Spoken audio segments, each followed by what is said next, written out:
욥기 40, 41, 42장입니다. 욥이 하나님의 말씀을 듣고 나서 자신의 무지를 인정합니다.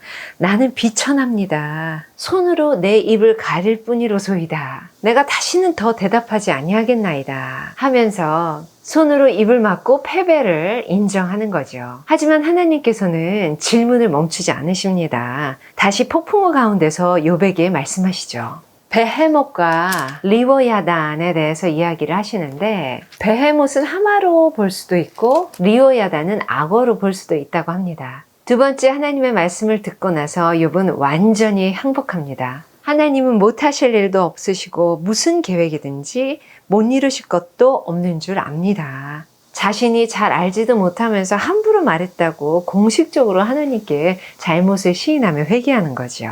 그러면서 그 유명한 말을 합니다. 주님이 어떤 분이시라는 것을 지금까지는 제가 귀로만 들었습니다. 그러나 이제는 제가 눈으로 주님을 뵙습니다. 여기에 대해서 이해실 사모님은 성경이 읽어지네 내비게이션에서 이렇게 말씀하셨습니다. 욥의 하나님에 대한 인식이 귀의 수준에서 눈의 수준으로 향상된 것을 의미한다. 하나님은 세상을 다스릴 때 심은 대로 거둔다는 원리, 인과응보로 다스린다고 욥도 또 그 세 친구들도 다 믿었었다. 그래서 악인들을 벌 주시고 의인들을 상 주시는 분으로만 알고 있었다. 그런데 욥이 새롭게 깨달은 하나님은 이렇다.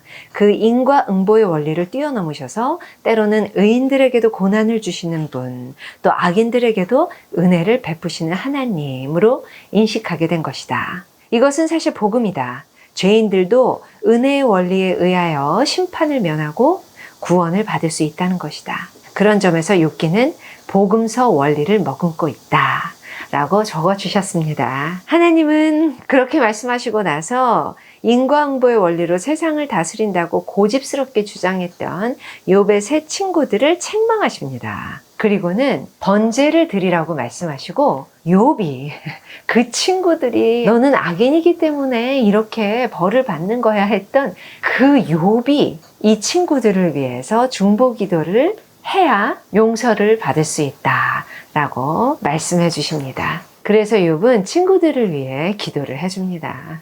친구들이 어땠을까요?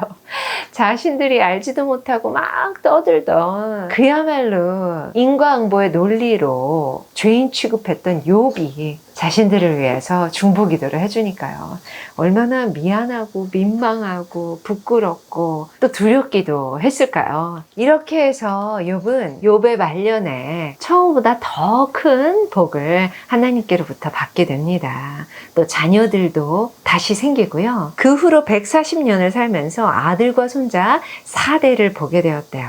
마치 무슨 옛날 얘기처럼 이러이러하게 돼서 이렇게 잘 살았답니다 하면서 해피엔딩으로 끝이 나요.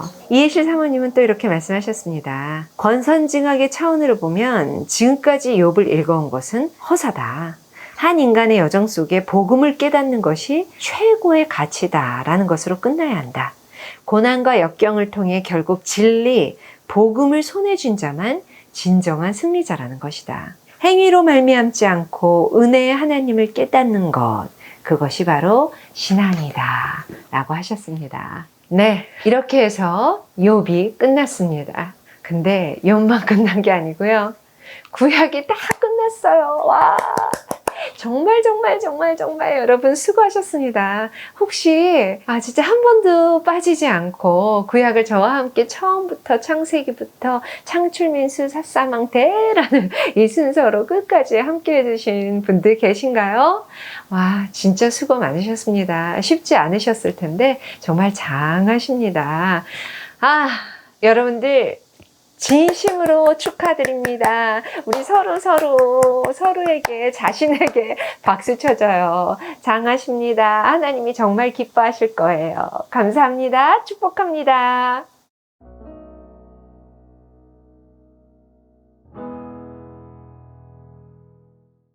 욥기 40장. 여호와께서 또 욥에게 일러 말씀하시되 트집 잡는 자가 전능자와 다투겠느냐? 하나님을 탓하는 자는 대답할지니라. 욥이 여호와께 대답하여 이르되 보소서 나는 비천하오니 무엇이라 주께 대답하리이까? 손으로 내 입을 가릴 뿐이로소이다. 내가 한 번 말하였사온즉 다시는 더 대답하지 아니하겠나이다. 그때 여호와께서 폭풍우 가운데에서 욥에게 일러 말씀하시되 너는 대장부처럼 허리를 묶고 내가 네게 묻겠으니 내게 대답할지니라. 네가 내 공의를 부인하려느냐? 네 의를 세우려고 나를 악하다 하겠느냐? 네가 하나님처럼 능력이 있느냐? 하나님처럼 천둥 소리를 내겠느냐? 너는 위엄과 존귀로 단장하며 영광과 영화를 입을지니라. 너의 넘치는 노를 비우고 교만한 자를 발견하여 모두 낮추되 모든 교만한 자를 발견하여 낮아지게 하며 악인을 그들의 처소에서 짓밟을지니라. 그들을 함께 진토에 묻고 그들의 얼굴을 싸서 은밀한 곳에 둘지니라. 그리하면 네 오른손이 너를 구원할 수 있다고 내가 인정하리라. 이제 소같이 풀을 먹는 베헤못을 볼지어다. 내가 너를 지은 것 같이 그것도 지었느니라. 그것의 힘은 허리에 있고 그 뚝심은 배의 힘줄에 있고 그것이 꼬리치는 것은 백향목이 흔들리는 것 같고 그 넓적다리 힘줄은 서로 얽혀 있으며 그 뼈는 녹관 같고 그 뼈대는 쇠막대기 같으니 그것은 하나님이 만드신 것 중에 으뜸이라. 그것을 지으시니가 자기의 칼을 가져오기를 바라노라. 모든 들짐승들이 뛰노는 산은 그것을 위하여 먹이를 내느니라. 그것이 연잎 아래에나 갈대 그늘에서나 늪 속에 엎드리니 연잎 그늘이 덮으며 시내 버들이 그를 감싸는도다. 강물이 소용돌이 칠지라도 그것이 놀라지 않고 요단 강물이 쏟아져 그 입으로 들어가도 태어나니 그것이 눈을 뜨고 있을 때 누가 능히 잡을 수 있겠으며 갈고리로 그것의 코를 꿰 수 있겠느냐. 41장. 네가 낚시로 리워야단을 끌어낼 수 있겠느냐? 노끈으로 그 혀를 맬 수 있겠느냐? 너는 밧줄로 그 코를 꿰 수 있겠느냐? 갈고리로 그 아가미를 꿰 수 있겠느냐? 그것이 어찌 네게 계속하여 간청하겠느냐? 부드럽게 네게 말하겠느냐? 어찌 그것이 너와 계약을 맺고 너는 그를 영원히 종으로 삼겠느냐? 네가 어찌 그것을 새를 가지고 놀듯 하겠으며 네 여종들을 위하여 그것을 메어두겠느냐? 어찌 장사꾼들이 그것을 놓고 거래하겠으며 상인들이 그것을 나누어 가지겠느냐? 네가 능히 많은 창으로 그 가죽을 찌르거나 작사를 그 머리에 꽂을 수 있겠느냐? 네 손을 그것에게 얹어보라. 다시는 싸울 생각을 못하리라. 참으로 잡으려는 그의 희망은 헛된 것이니라. 그것의 모습을 보기만 해도 그는 기가 꺾이리라. 아무도 그것을 격동시킬 만큼 담대하지 못하거든 누가 내게 감히 대항할 수 있겠느냐? 누가 먼저 내게 주고 나로 하여금 갚게 하겠느냐? 온 천하에 있는 것이 다 내 것이니라. 내가 그것의 지체와 그것의 큰 용맹과 늠름한 체구에 대하여 잠잠하지 아니하리라. 누가 그것의 겉가죽을 벗기겠으며 그것에게 겹재갈을 물릴 수 있겠느냐? 누가 그것의 턱을 벌릴 수 있겠느냐? 그의 둥근 이틀은 심히 두렵구나. 그의 즐비한 비늘은 그의 자랑이로다. 튼튼하게 봉이 나듯이 닫혀 있구나. 그것들이 서로 달라붙어 있어 바람이 그 사이로 지나가지 못하는구나. 서로 이어져 붙었으니 능히 나눌 수도 없구나. 그것이 재채기를 한즉 빛을 발하고 그것의 눈은 새벽의 눈꺼풀 빛 같으며 그것의 입에서는 횃불이 나오고 불꽃이 튀어나오며 그것의 콧구멍에서는 연기가 나오니 마치 갈대를 태울 때에 솥이 끓는 것과 같구나. 그의 입김은 숯불을 지피며 그의 입은 불길을 뿜는구나. 그것의 힘은 그의 목덜미에 있으니 그 앞에서는 절망만 감돌 뿐이구나. 그것의 살껍질은 서로 밀착되어 탄탄하며 움직이지 않는구나. 그것의 가슴은 돌처럼 튼튼하며 맷돌 아래짝같이 튼튼하구나. 그것이 일어나면 용사라도 두려워하며 달아나리라. 칼이 그에게 꽂혀도 소용이 없고 창이나 투창이나 화살촉도 꽂히지 못하는구나. 그것이 쇠를 지푸라기같이 놋을 썩은 나무같이 여기니 화살이라도 그것을 물리치지 못하겠고 물맷돌도 그것에게는 겨같이 되는구나. 그것은 몽둥이도 지푸라기같이 여기고 창이 날아오는 소리를 우습게 여기며 그것의 아래쪽에는 날카로운 토기조각 같은 것이 달려있고 그것이 지나갈 때는 진흙바닥에 도리깨로 친 자국을 남기는구나. 깊은 물을 솥에 물이 끓은 같게 하며 바다를 기름병같이 다루는도다. 그것의 뒤에서 빛나는 물줄기가 나오니 그는 깊은 바다를 백발로 만드는구나. 세상에는 그것과 비할 것이 없으니 그것은 두려움이 없는 것으로 지음받았구나. 그것은 모든 높은 자를 내려다보며 모든 교만한 자들에게 군림하는 왕이니라. 42장.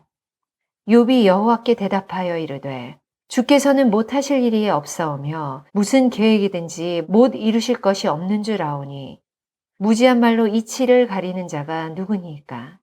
나는 깨닫지도 못한 일을 말하였고 스스로 알 수도 없고 헤아리기도 어려운 일을 말하였나이다.